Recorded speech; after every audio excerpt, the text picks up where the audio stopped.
You will hear a conversation between Cindy and Bob. First, you have some time to look at questions 1 to 10. Now listen carefully and answer questions 1 to 10. So, Bob, how many people have said that they're coming on the company picnic? Well, Cindy, we've got 35 definite and another 10 probable. Shall we say 50? I think so. And we've fixed the date for... The 26th, the last Sunday in August. Great. I hope the weather's good. Should be. Now, we have to decide where to order the food from and what kind of things we want. Right. What's our budget? We've decided to go for £10 a head for food and £5 a head for drinks.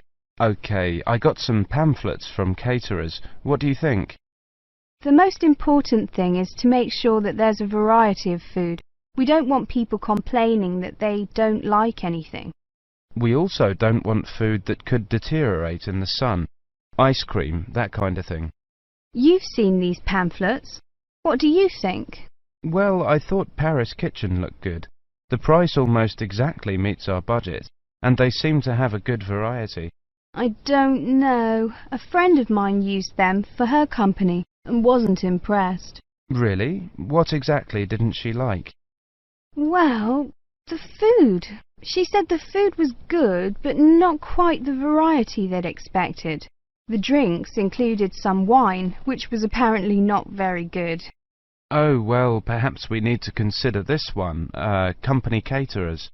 Looks a bit pricey. Mind you, I've heard that they are very good. Let me check the price. Yes, £12 a head for food. That's more than our budget. Do you think we could get a discount? Let's see if it says anything in the pamphlet. Yes, they do offer a discount for groups of more than 30. 10%. Does that help us? 10% off £12. It's still more than we budgeted for. Hey, look at this one. Celebrations. It's a new company. I asked a few people about them, but no one has any ideas. Well, let's see. £9 a head for food and £5 a head for drinks. That's fine. What kind of food do they have? It says here that they just provide cold meals for picnics. Well, that's okay. And they include vegetarian dishes. We do have some vegetarians to take into consideration. Well, it looks good to me. The only problem is their lack of experience. I mean, it's a bit of a risk, isn't it? Yes, if the food's no good, we'll look incompetent. Ah, look here. It says that we can visit their premises and try some of the dishes they offer. You mean we might get a free lunch? Shall we call them and arrange to go and see them? OK, which day? How about tomorrow? No, we've got that meeting.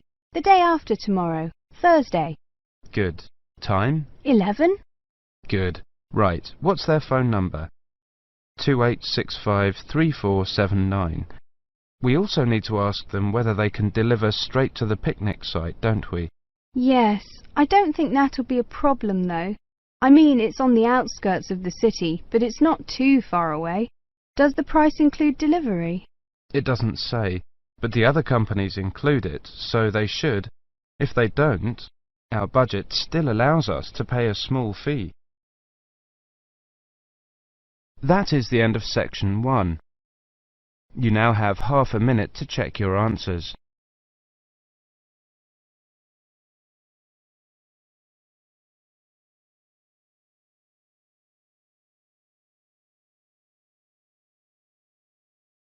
Now turn to section 2.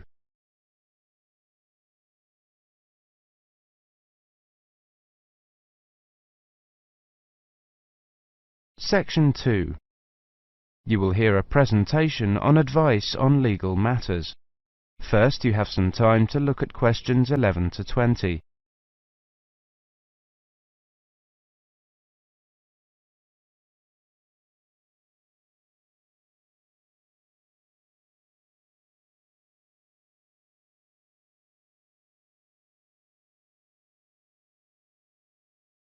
Now listen carefully and answer questions 11 to 20.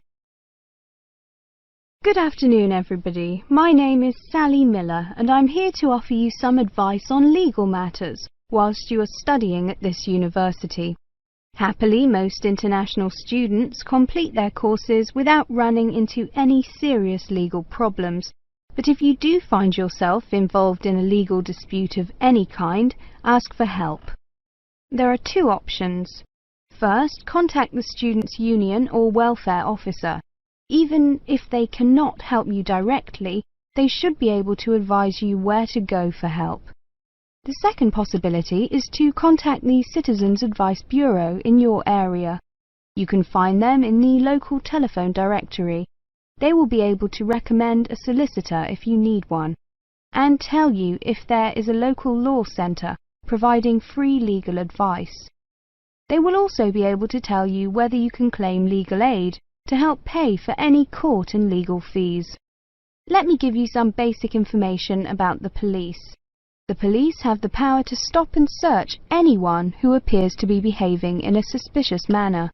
If you are arrested for any reason, even if you know it to be a wrong reason, remember a few very important things.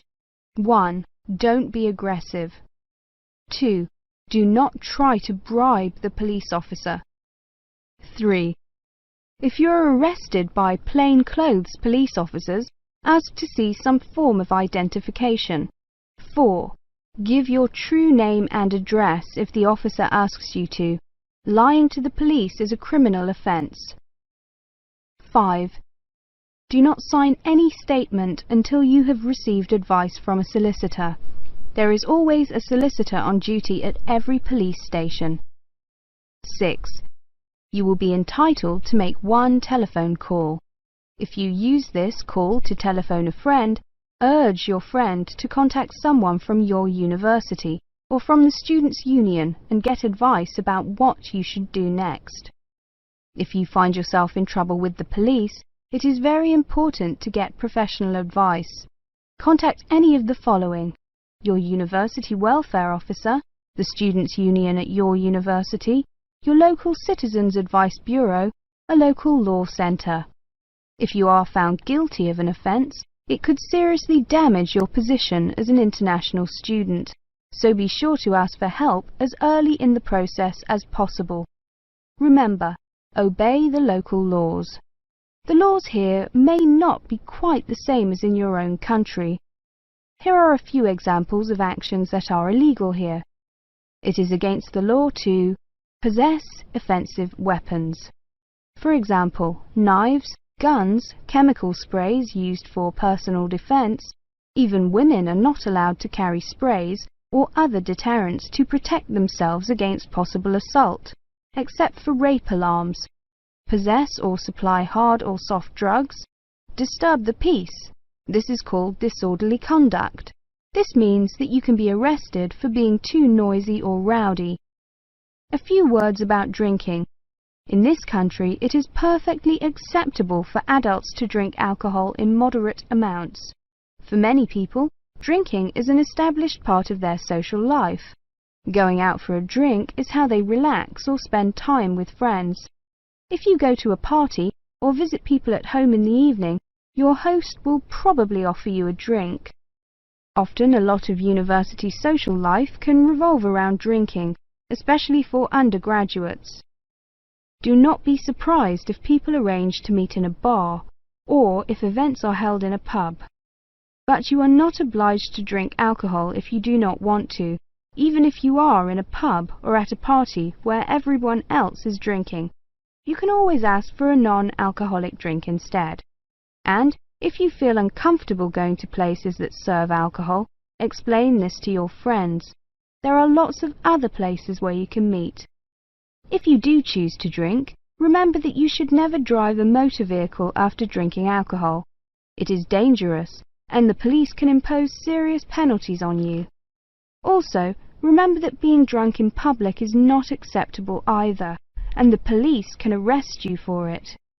Drugs and alcohol can cause serious problems. Let me repeat that in this country it is illegal to use drugs, except under medical supervision. But if you do use illegal drugs and you develop a problem, There are organisations you can contact. Contact your students' union or your student counsellor.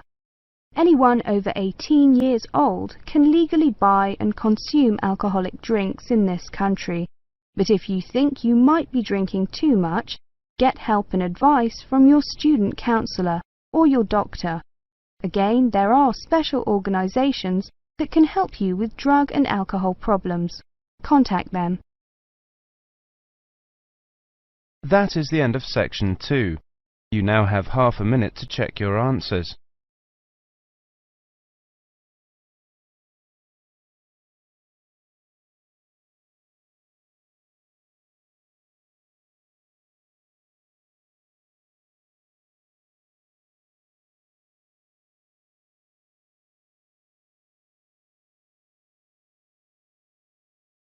Now turn to section 3. Section 3. You will hear a conversation between Carlos, Melissa, David and Simona. First, you have some time to look at questions 21 to 30.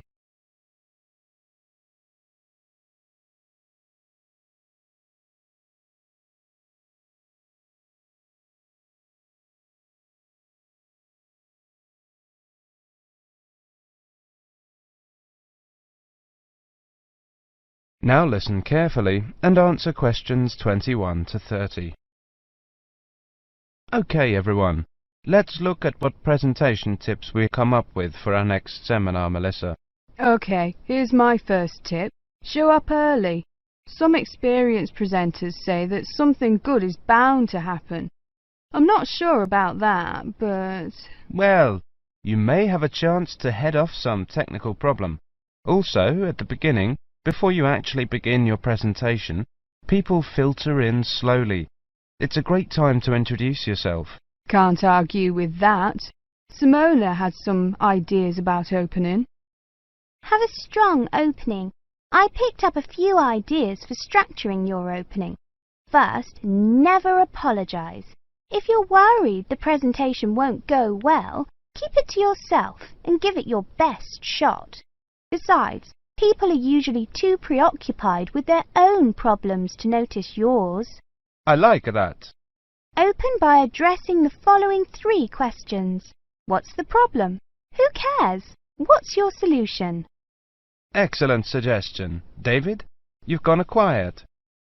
Well, my next suggestion is PGP.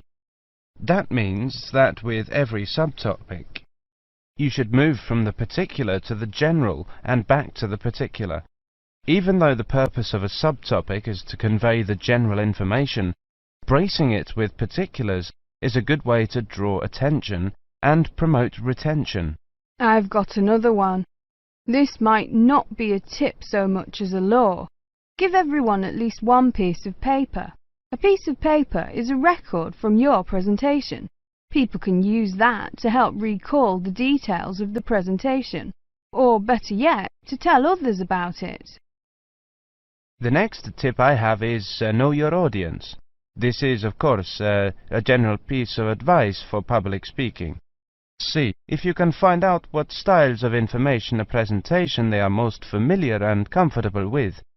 Adapting your presentation to those styles will leave fewer barriers to the direct communication of your material. I like that idea. We mentioned possible technical problems before. My next point is that maybe speakers should rethink the overhead projector. Is one really necessary? I think that often is, but I agree with your basic point, Simona. Don't use one just because it's there. Maybe a good tip is to consider carefully what you're putting on your slides. Yes, David. That's a very good point to make. Slide content is, well, you don't want too much, too little. Carlos? Good point, both of you. Another point I have is to respect the audience. Don't condescend by dumbing down your lecture. Show them respect by saying what you believe and what you know to be the whole story. I also have a point about humour. I think that humour is generally good, but be careful with it. Humour in a presentation works best when it actually drives the presentation forward. If you find you're using canned jokes that don't depend on the context of the presentation, eliminate them. David? Maybe, Melissa, but always be very careful about jokes that put down a class of people. If you're going to alienate your audience, do it on the merits of your content. Also, avoid masculine or even feminine pronouns as universals. It can be a nuisance to half the audience. As universals, use the plural they. The Oxford English Dictionary has allowed they as a gender-neutral singular pronoun for years. Thanks, Simona. Thinking towards the end. Take care with the questions. Many people judge the quality of your talk not by the 20 minutes of presentation, but on the 30 seconds you spend answering the question. Be sure to allow long pauses for questions. 10 seconds may seem like a long pause when you're at the front of the room, but it flows naturally from the audience's point of view. Let people know you believe your material. Speak with conviction. Believing your subject matter is one of the best ways to speak more effectively. Finish early, and something good is almost bound to happen. If nothing else happens, people will be able to leave early, and suddenly they'll have an extra couple of minutes to do things they didn't think they'd get to. People will really like you if you do that. I think we have missed the key point. Practice. Practice over and over and over. If you can, record your presentation.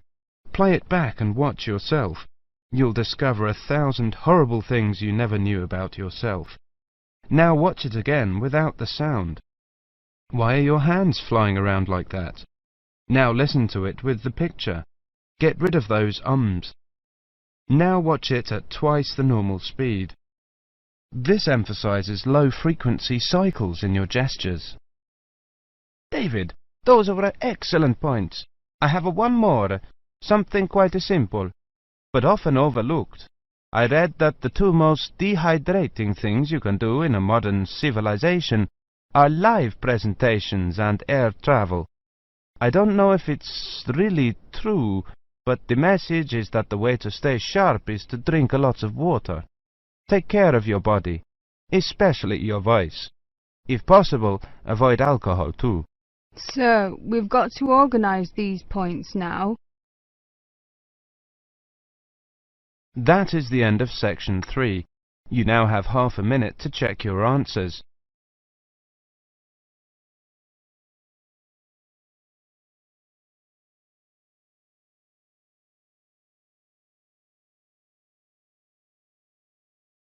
Now turn to section 4. Section 4. You will hear a monologue on the subject of the Celts. First, you have some time to look at questions 31 to 40.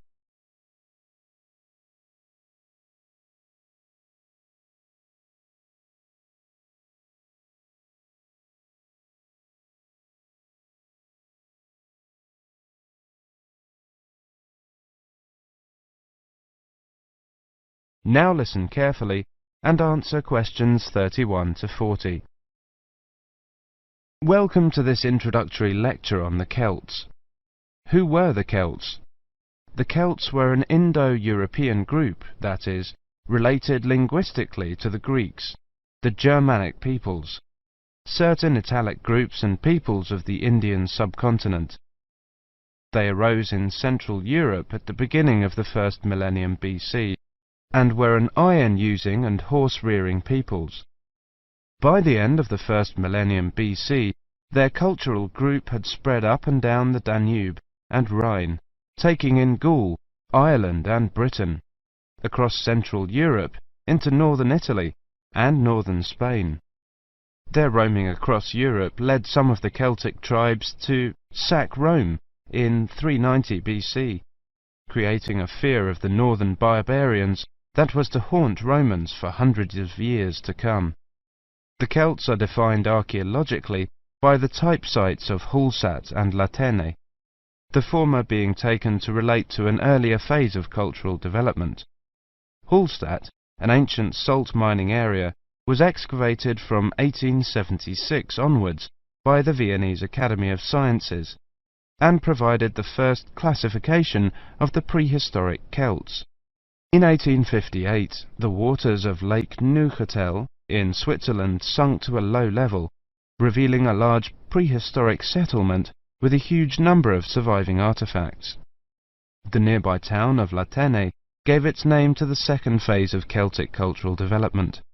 However, please note that these phases overlap through time and are defined according to geographical area. Let's look at each of these, taking the Hallstatt first. Hallstatt culture is characterized in 4 stages. A and B were during the Late Bronze Age, from about 1200 to 700 BC. C was in the Early Iron Age, from about 700 to 600 BC. D was from about 600 to 475 BC. The Hallstatt culture spanned Central Europe, with its centre in the area around Hallstatt in central Austria. There were 2 distinct cultural zones, the eastern and the western. At the start of the period, long-distance trade was already well established in copper and tin, the basic requirements for manufacture of bronze. From about 700 BC, trade in iron also became established. The Hallstatt area also already controlled the trade in salt, crucial when there were few other means to preserve food. Control of these 2 crucial trade goods, iron and salt, provided the basis for the accumulation of wealth and influence. From 800 BC, some burials of rich people can be identified in Central Europe, with grave goods such as wheeled wagons and iron swords. Hallstatt C saw the construction of fortified hilltop settlements to the north of the Alps. These had burial mounds holding very high-quality goods, such as vehicles and expensive imported treasures. By the time of the Hallstatt D period, these increasingly extravagant burial mounds were clustered around a few major hill forts to the southwest of the region. This suggests a development and a concentration of wealth and social power, possibly based on the development of Massilia, present-day Marseille, as a Greek trading port. The expansion of luxury trade brought greater opportunities for profit and helped to create an increasingly stratified society, with the development of a wealthy nobility. Over the period from 1846 to 1863, 1,000 graves were found at Hallstatt, with an astonishing range of artifacts, including clothing and salt mining equipment, as well as weapons, jewellery, pottery, and imported bronze vessels in the chieftains' graves. The Latene era was the time of Celtic expansion and migration, and the time of formation of the myths. The Latene culture is named after the site in Switzerland where it was first discovered.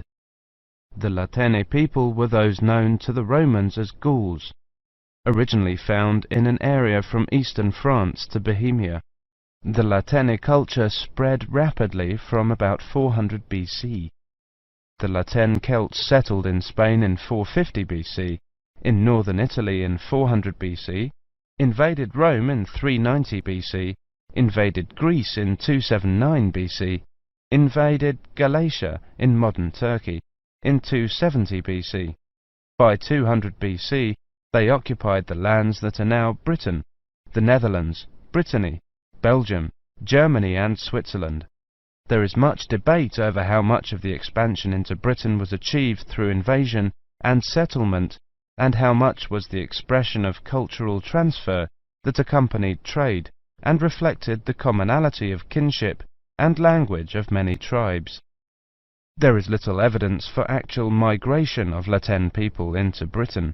Nevertheless, it does appear that the Latene culture was more militarily focused than the Hallstatt one.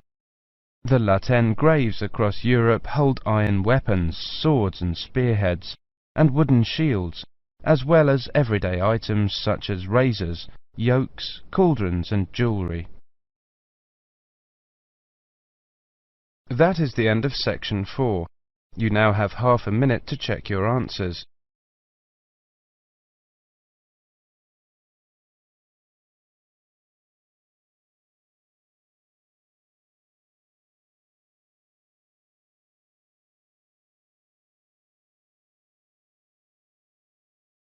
That is the end of the listening test. In the IELTS test,